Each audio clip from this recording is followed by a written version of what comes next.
안녕하세요. 지난 영상에서는 대치동에서 만났던 전국 최상위권 학생들의 의외의 특징들에 대해 말씀드렸는데요. 오늘은 그 연장선이지만 조금 다른 이야기를 해보려고 합니다. 아내가 대치동에서 재수생, N수생 대상의 고시원을 운영한 덕분에 저도 전국 각지에서 모인 수험생들을 정말 가까이서 지켜볼 기회가 있었습니다. 그 아이들을 보면서 또래 자식을 키우는 부모 입장에서 참 많은 생각이 들었었는데요. 일부에서 말씀드렸던 것처럼 어떻게 저럴 수 있지? 하고 감탄이 절로 나오는 아이들도 있었지만 다른 의미로 저래도 괜찮을까? 하고 걱정이 되는 아이들도 솔직히 있었습니다. 오늘 들려드릴 이야기는 어쩌면 부모님들은 전혀 모르고 계실 내 아이의 진짜 모습, 그리고 부모인 우리가 미처 돌아보지 못했던 우리 자신의 모습일지도 모르겠습니다. 재밌는 이야기도 있고 마음이 무거운 이야기도 있습니다. 들으시면서 우리 아이는 어떨까? 나는 어떤 부모일까? 한 번쯤 함께 생각해 보셔도 좋겠습니다. 특히 마지막 학생 이야기는요, 지금도 제 기억에 강하게 남아 있습니다. 그럼 시작하겠습니다. 가장 먼저 떠오르는 친구는 강원도에서 올라온 K군입니다. 이 친구는요, 입실하기 2달쯤 전부터 미리 전화로 방을 예약했던 학생이었는데요. 드디어 입실날이 되어서 학생과 마주하게 되었습니다. 문을 열고 들어오는데 강렬한 인상에 눈길이 확 갔습니다. 재수에 대해서 단단한 각오를 보여주려는 듯 머리를 아주 빡빡 밀고 왔더라고요. 게다가 체형이 그냥 마른 게 아니라 정말 깡마른 체구였습니다. 보통 지방에서 오는 학생들은 짐이 많아서 부모님 중 한 분이라도 같이 오시곤 하거든요. 그런데 이 친구는 그 무거운 짐을 들고 혼자 왔더라고요. 특히 이 친구는 멀리서 온 경우인데 오느라 고생이 좀 많았을 텐데도 웃으면서 들어오는 모습이 대견해 보이기도 하고 또 씩씩한 학생이구나 싶었습니다. 고시원에서는 기본적으로 이불이 제공되긴 하거든요. 근데 보통 어린 학생들이다 보니까 되게 본인의 침구를 따로 챙겨오는 경우가 많습니다. 근데 이 학생은 그렇지가 않더라고요.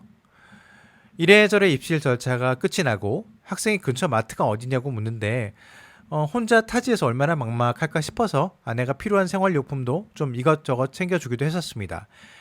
말도 별로 없고 참 순해 보이는 인상이다 보니까 아내는 더 마음이 짠했던가 봅니다.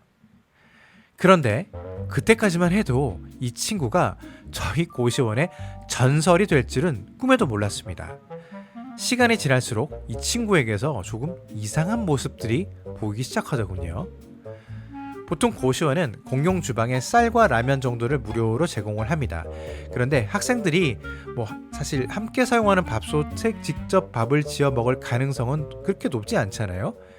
그래서 아내는 봉지라면과 쌀뿐 아니라 컵라면, 햇반처럼 바로 먹을 수 있는 음식도 비치를 해뒀습니다. 아무래도 또래 아이를 키우다 보는 엄마다 보니까 혼자 타지에서 공부하는 학생들이 마음에 많이 밟혔던 거죠.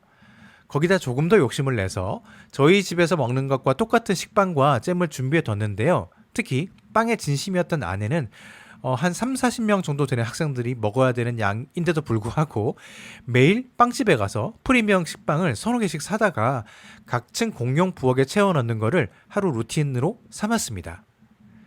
거기다 우유, 주스, 두유, 시리얼, 조미김에 비비고 국 같은 것까지.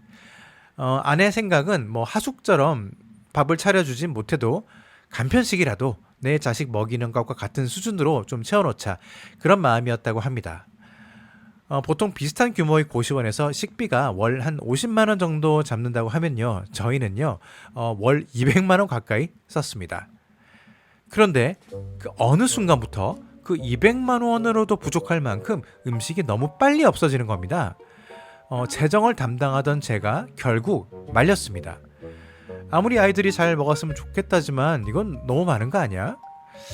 사람 마음이 야박한 게 음식이 없어지는 속도가 너무 빠르니까 좀 고정비라 그러죠. 그런 고정비의 압박으로 느껴지더라고요. 그러면서 좀 식비를 최적화할 방도를 나름 구상하던 중이었는데 이상한 점 하나를 발견하게 됐습니다. 분명 음식을 넉넉하게 채워놨는데 어떤 학생들은 부엌에 와서 먹을 게 없었습니다. CCTV를 돌려보니까 이유가 보이더군요.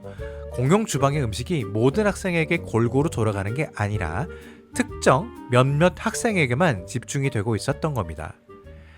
물론 어떤 학생들은요, 부모님들이 부지런하게 택배를 보내주기도 하고 또 어떤 학생들은 학원 급식을 먹거나 또 용돈으로 자기 입맛에 맞는 걸 사 먹기도 합니다. 그렇다고 그런 학생들이라고 해서 공용 주방을 전혀 이용하지 않는 건 아니거든요. 그런데 몇몇 학생이 먼저 음식을 이렇게 거의 다 가져가 버리니까 다른 아이들이 부엌에 왔다가 먹을 게 없는 걸 보고 좀 두리번 거리다가 그냥 자기 방으로 터덜터덜 돌아가는 일이 생기더라고요. 공용 공간에는 CCTV가 있으니까 그걸 볼 수가 있거든요. 물론 자식 같은 아이들이니까 잘 먹어주면 너무 좋습니다. 그런데 유독 눈에 띄는 학생이 한 명 있었습니다. 바로 K군이었습니다. 주방이 거의 이 친구에게 점령을 당했더라고요. 아침에는 식빵에 잼을 발라가지고 우유와 시리얼, 그리고 학원을 나가면서 냉장고에서 두유나 주스 하나, 점심때는 컵라면에 햇반, 그리고 3분 카레 같은 간편식, 저녁에는 봉지라면 끓여가지고 햇반, 김, 그리고 기타 음식으로 식사, 야식으로는 식빵이나 시리얼, 탄산음료, 말 그대로 삼시세끼가 고시원 음식으로 풀 패키지였습니다. 참 이렇게 제가 이렇게 나열까지 해가면서 음식 하나하나 이야기하다 보니까 이 나이 먹고 제가 뭐 애들 먹는 거 가지고 너무 치사하게 굴었나 싶기도 한데요. 근데 이걸 그 한 달 원가로만 계산을 해봐도 좋게 40만 원은 되겠더라고요.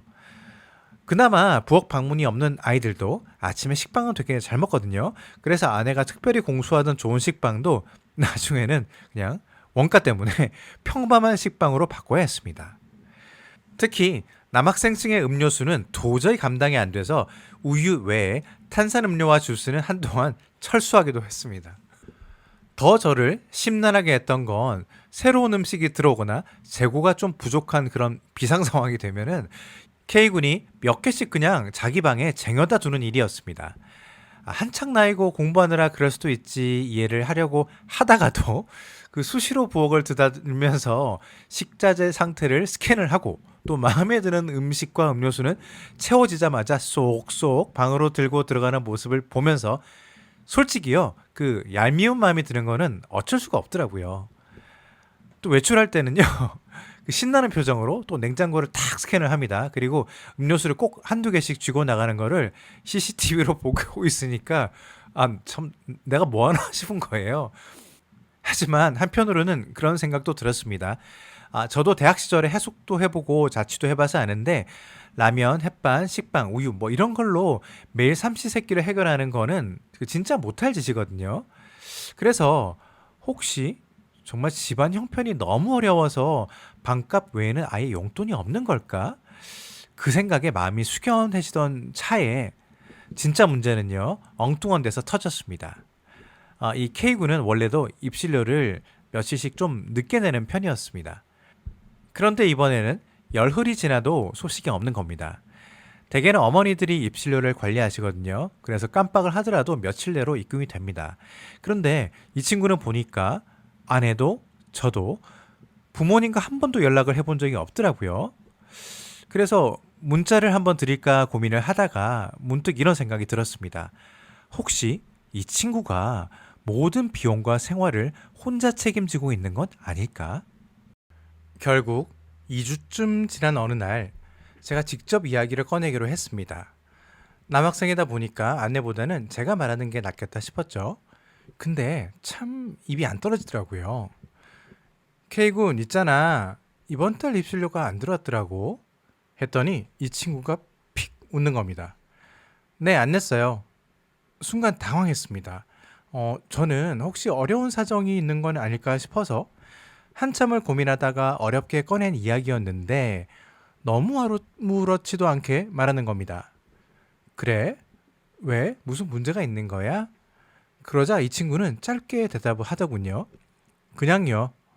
그러고 다시 뭐라고 말할지 기다리고 있는데 이 친구가 한마디를 툭 던지더군요. 낼게요. 그리고 그 자리에서 바로 입실료를 이체를 했습니다. 돈이 없어서 내지 못한 것이 아니었습니다. 일부러 내지 않았다는 말을 너무 담담하게 하는 모습을 보니까 화가 나기보다는 힘이 그냥 탁 풀렸습니다. 도대체 이 아이에게는 어떤 사연이 있었던 걸까? 그 생각만 들더라고요. 돈이 없는 게 아니었네. 일반인 같았으면 제가 한마디 할 수도 있었겠지만 그래도 학생 그것도 이 열악한 환경에서 홀로 공부하는 재수생이잖아요. 그래서 뭐라 하기도 그래서 그래 고맙다 하고 말았습니다. 이상한 자교의 감도 들더군요. 그날은 고시원을 운영을 하면서 유난히 마음이 허탈했던 날로 기억됩니다. 얄미운 구석도 분명 있었지만 한편으로는 마음이 쓰이고 그만큼 짠했던 K군. 그래서 더 섭섭했고 그래서 더 쉽게 야단칠 수 없었습니다. 지금쯤은 원하는 대학교에 잘 합격을 해서 그때보다 훨씬 안정된 환경에서 잘 지내고 있기를 진심으로 바랍니다. 두 번째는 고시원에서 제가 밤을 지키던 어느 날에 일어난 사건입니다. 고시원이 요즘 오토 운영 그런 말도 많이 하는데요. 은근 일이 많거든요. 저희는 학생 대상이라 그랬을 수도 있는데 아내가 매일 출근을 했음에도 야간 시간도 그렇고 수시로 일이 발생을 하더라고요. 또 몸을 써야 하는 일도 많아서 제가 퇴근 후에 자주 가보곤 했습니다. 정말이지 고시원 하고서 제게 온 가장 큰 변화가 뭐냐 물으신다면요. 웬만한 술이나 어지간한 청소는 이제 일도 아니게 느껴지게 됐다. 그런 것 같습니다. 그런 육체 노동도 그렇지만 제가 밤에 있으면요. 사감처럼 학생들 관리도 되고 또 확실히 여러 문제에 즉각 대처가 돼서 좋더라고요. 수시로 공용 욕실이나 주방도 좀 치우고 특히 밤에 소음 문제 그런 거에 즉각 대처가 되더라고요. 그날도 어디선가 빈 방에서 잠을 자고 있는데 새벽에 천둥 같은 큰 소리가 나서 잠이 깼습니다. 무슨 일이지? 하고 깜짝 놀라 뛰어나가 보니까 대형 건조기가 쿵쾅쿵쾅 그냥 난리가 난 겁니다. 시간이 새벽 3시였습니다. 왜 세탁물을 제대로 안 넣으면 그냥 쿵쾅거리면서 에러가 나는 경우가 있잖아요. 건조기가 대형이었거든요. 근데 부피 큰 차렵 이불을 돌돌 말아 넣은 건지 몰라도 엄청난 굉음을 내고 있더라고요. 그 건조기 바로 옆방이 일부에서 말씀드렸던 과학고 출신 학생의 방이었습니다. 그 학생이 피곤한 얼굴로 그 시간에 문 밖에 나와 서 있더군요. 일단 저는 그 학생에게 사과부터 했죠. 미안하다. 자는데 시끄러웠지. 그랬더니 학생이 짜증 섞인 기색도 하나도 없이 너무나 덤덤하게 이렇게 말하는 겁니다. 아니요, 그렇게 시끄럽지는 않았어요. 그냥 무슨 일인가 해서 나와 본 거예요. 와, 이 나이에도 쉽지 않은 저 너그러움은 대체 어디서 배운 거지? 부모님이 아이를 진짜 훌륭하게 키우셨다 싶더라고요. 일단 저는 건조기를 끄고 도대체 새벽 3시에 이 난리를 쳐놓은 범인이 누군가 싶어서 CCTV를 바로 확인을 해봤습니다. 바로 다름 아닌 주말마다 대치동 학원가로 수업을 들으러 상경하는 어느 자사고에 재학 중인 고3 남학생이었습니다.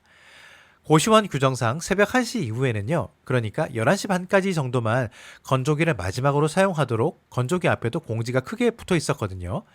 세탁실이 옥상처럼 따로 떨어져 있다면 모를까 저희처럼 방들과 같은 층에 붙어있는 구조는 밤늦게 건조기를 돌리면 주변 반 학생들이 잠을 못 자게 되니까요. 하지만 밤낮 없이 학생들이 수험생활로 바쁘다 보니까 또 어쩔 수 없는 상황도 있겠다 싶어서 그날 다시 건조기에다가 포스트잇으로 다시 한번 당부를 써뒀습니다. 밤 11시 30분 이후에는 건조기 사용을 자제해주세요. 옆방 학생들이 잠을 자고 있습니다. 그 정도의 안내였습니다. 그런데 이 포스트잇을 붙인 지 며칠 지나지 않아서 그 학생의 어머니에게서 연락이 왔습니다. 아이가 사정이 좀 생겨서 퇴실을 해야 할 것 같다고요. 사실 그 친구는 처음 입시를 할 때 어차피 주말만 이용할 거라서 학원이랑 가까운 게 가장 큰 장점이니까 수능을 볼 때까지 1년 동안 계속 이용할 것 같아 라고 했던 학생이었거든요. 그래서 갑작스런 퇴실이 조금 의아하긴 했습니다. 물론 진짜 퇴실 사유는 지금도 정확히 알지는 못합니다. 다른 사정이 있을 수도 있고요. 그래서 어디까지나 제 추측입니다만 제 마음 한구석에는 혹시 그날의 일이 마음에 걸렸던 건 아닐까 하는 합리적인 의심이 살짝 들기도 했습니다. 대놓고 야단을 친 것도 아니고 공용 공간에 정중하게 당부의 메모를 하나 남겼을 뿐인데 예민한 수업 생활 중이다 보니까 아마 그것조차 자신에 대한 지적이나 간섭으로 받아들여져서 마음이 불편했던 건 아닐까 싶었던 거죠. 결국 그 학생은 어머니가 오셔서 짐을 뺐는데요. 그 이불은요. 끝내 가져가지 않았습니다. 저는 CCTV를 봤기 때문에 그 이불 주인이 누군지 명백히 알고 있었지만 아이 입장에서는 이불을 챙겨가면서 그 새벽 소음의 원인이 나에게 있었다라는 사실을 굳이 대면해서 인정하고 싶지 않았던 게 아닐까 그런 생각도 조심스럽게 들었습니다. 제가 이 이야기를 꺼낸 거는요, 결코 그 학생을 비난하고 싶어서가 아닙니다. 공부만으로도 이미 심신이 다 지쳐있는 예민한 고3 수험생이잖아요. 아직 나이도 어리고요. 그러니까 충분히 그 불편한 상황을 피하고 싶었을 겁니다. 다만 또래 자식을 키우는 부모의 입장에서 그 일을 겪으면서 한 가지 생각을 하게 됐습니다. 새벽까지 잠을 줄여가면서 열심히 공부하는 것도 물론 중요합니다. 하지만 벽 하나를 사이에 두고 함께 생활하는 사람을 배려할 줄 아는 마음도 인생을 살아가는데 꼭 필요한 삶의 능력이라는 거죠. 요즘 아이들이 참 힘들고 스트레스가 많은 건 아는데 그럼에도 우리 아이들이 정서적 여유를 가질 수 있었으면 합니다. 말은 이렇게 하지만 사실 저도 제 아이들에게 이걸 어떻게 가르쳐야 하나 생각해 보면은 참 쉽지 않은 것 같기도 합니다. 우리는 살다 보면 누구나 잘못을 지적받거나 불편한 이야기를 들어야 할 때가 있지 않습니까? 그럴 때 곧바로 관계나 상황을 뚝 끊고 피하기보다는 타인의 지적이 정당했는지 한 번쯤 돌아보고 웬만한 지적은 견뎌내는 마음의 힘도 길러보는 게 중요하지 않나 싶습니다. 요즘 말로 하면 회복 탄력성 같은 건데 이게 참 중요하겠다라는 생각이 듭니다. 하지만 그 학생은 당시 고등학생이었습니다. 지금은 훨씬 더 멘탈이 단단해졌겠죠. 지금쯤 멋진 대학생이 되어서 어디선가 건강하게 잘 지내고 있기를 진심으로 응원해 봅니다. 이번엔 세 번째 케이스입니다. 학생들을